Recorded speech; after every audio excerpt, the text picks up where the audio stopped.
Bok ekipa, ja sam Mirta i danas ću vam pokazati kako možete opustiti noge ako su vam umorne od planinarenja, od posla, od treninga, od šetanja.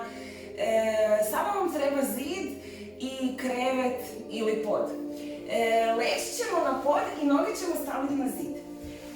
Privući ćemo se do zida tako da guza skroz dođe na zid.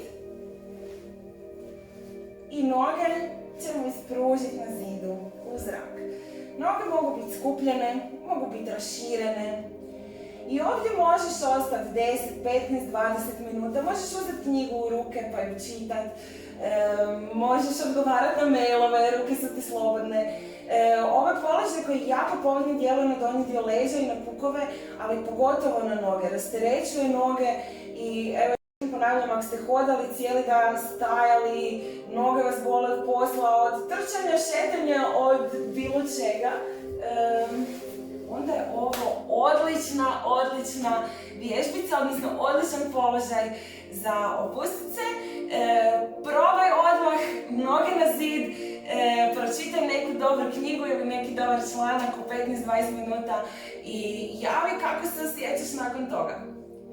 Vidimo se na nekoj drugoj radionici.